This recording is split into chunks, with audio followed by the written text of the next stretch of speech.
justru yang aku mau pointing out itu ketika soal membanding-bandingkan ya. Karena kita ada sosmed, kita secara gak sadar otak kita secara otomatis pasti membanding-bandingkan diri kita dengan orang lain. Karena itu sistem gimana otak kita melihat posisi kita di hierarki sosial. Apakah aku orang kompeten atau enggak? Apakah aku orang yang menarik di mata lawan jenis atau enggak? Jadi kita membanding-bandingkan dengan orang lain, itu sistem otak kita untuk sadar diri kita ini ada di mana di hierarki sosial. Supaya aku ini bisa tahu aku sudah boleh percaya diri atau aku ini lagi di bawah dan sebaiknya aku jangan percaya diri. Therefore aku harus berjuang menaiki anak tangga hierarki sosial. Jadi membanding-bandingkan itu sebenarnya natural.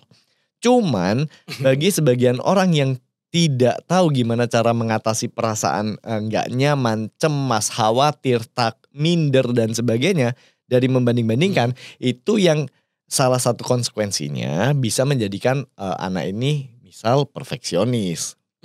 Bisa, bukan selalu ya. Nah, yang lebih penting adalah bahwa menurutku membanding-bandingkan itu harus disadari bahwa perilaku tersebut adalah maling. Maling kebahagiaan, pencuri kebahagiaan. Oh iya.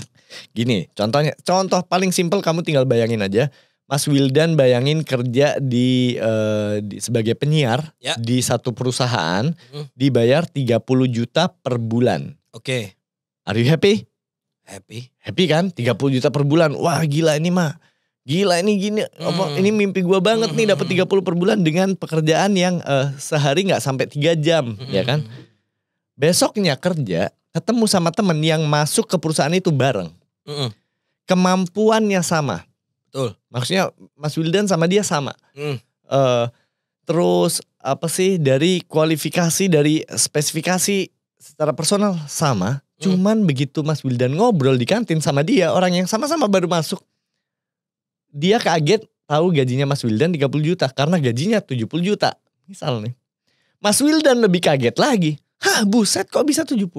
Lah nggak tahu bro, tapi aku waktu ditawarin gaji aku mintanya 70 dan perusahaan negosiasi sama gue.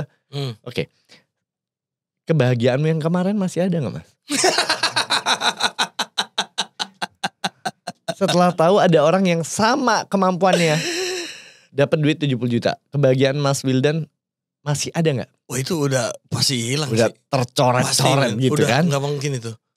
Di 1 bulan, 2 bulan, 3 bulan pertama sama gak ada perubahan. Mas Wildan gak ada kenaikan gaji, malah dia dipromosiin, dapat gaji tambahan. Makin tercabik-cabik kan. Makin. Akhirnya Mas Wildan ngerasa ini perusahaan gak adil, aku mau resign aja. Oke, now look, ketika Mas Wildan sebelum kerja di sana dan setelah diterima dan setelah resign.